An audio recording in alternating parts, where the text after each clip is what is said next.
భార్య కలగలేదా మరి నువ్వు ఇలా ఎందుకు చేసావని? లేదు సార్, నేను నాకు నా భార్య మీద నమ్మకం ఉంది సార్. తనకి ఏదైనా కావాలంటే నన్ను ఖచ్చితంగా అడుగుతుంది సార్. అలాంటిది తను ఇలా చేస్తుందని నేనేం అనుకోను సార్. ఎందుకంటే తక్కువ చేస్తున్నారా మీ భార్యకి?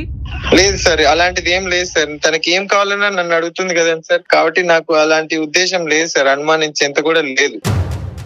మీరేదో తక్కువ చేస్తేనే అక్కడ ఆమె ఆ రాంగ్ స్టెప్ తీసుకుంది.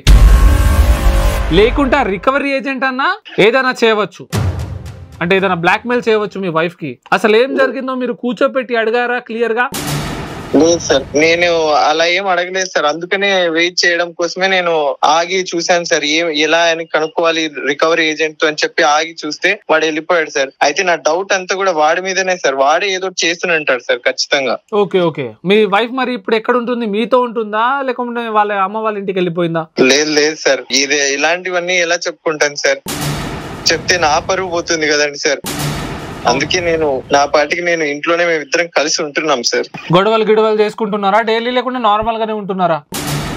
ఏం నార్మల్ సార్, నాకు చెప్పుకోవడానికి ఎలానో ఉంది సార్. ఇంటికి పోవాలంటే ఒక నరకంలా ఉంది సార్. నేను ఒక జీవిత శవంలా బ్రతుకుతున్నాను సార్. ఇంకా ఎలా చెప్పను సార్ మీకు? అవునండి, చాలా బాధ అనిపిస్తుంది అండి.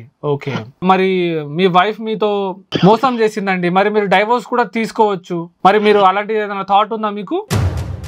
లేదు సార్, నేను చాలా ఇష్టపడి పెళ్లి చేసుకున్నాను సార్. నాకు అలాంటి ఉద్దేశం ఏం లేదు సార్. అంత ప్రేమగా నేను ప్రేమించాను కాబట్టి నేను పెళ్లి చేసుకున్నాను సార్.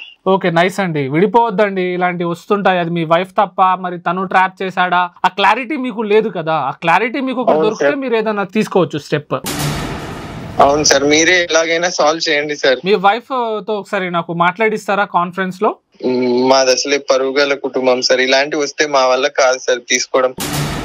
మీరు మాట్లాడి ఇది మీ వరకే పెట్టుకుంటారంటే ఖచ్చితంగా నేను మాట్లాడిస్తాను సార్. భయపడే అవసరం లేదండి, మీకు ఎటువంటి ప్రాబ్లం అనేది ఉండదు. మీరు టెన్షన్ పడే అవసరమే లేదు. ఇలాంటి విషయంలల్లా మీరు టోటల్ గా మీరు ప్రైవేట్ ఉంటారు. మీ ఊరు పేరు కానీ మేమేం చెప్పము. సో కాన్ఫరెన్స్ తీసుకోండి మీ వైఫ్ తోటి. ఓకే సార్, నేను ఇప్పుడే మాట్లాడిస్తాను సార్. ఓకే. హలో హలో, ఏమైంది? ఇప్పుడేగా బయటకు వెళ్ళావు. ఏం తక్కువ చేశానే నీకు?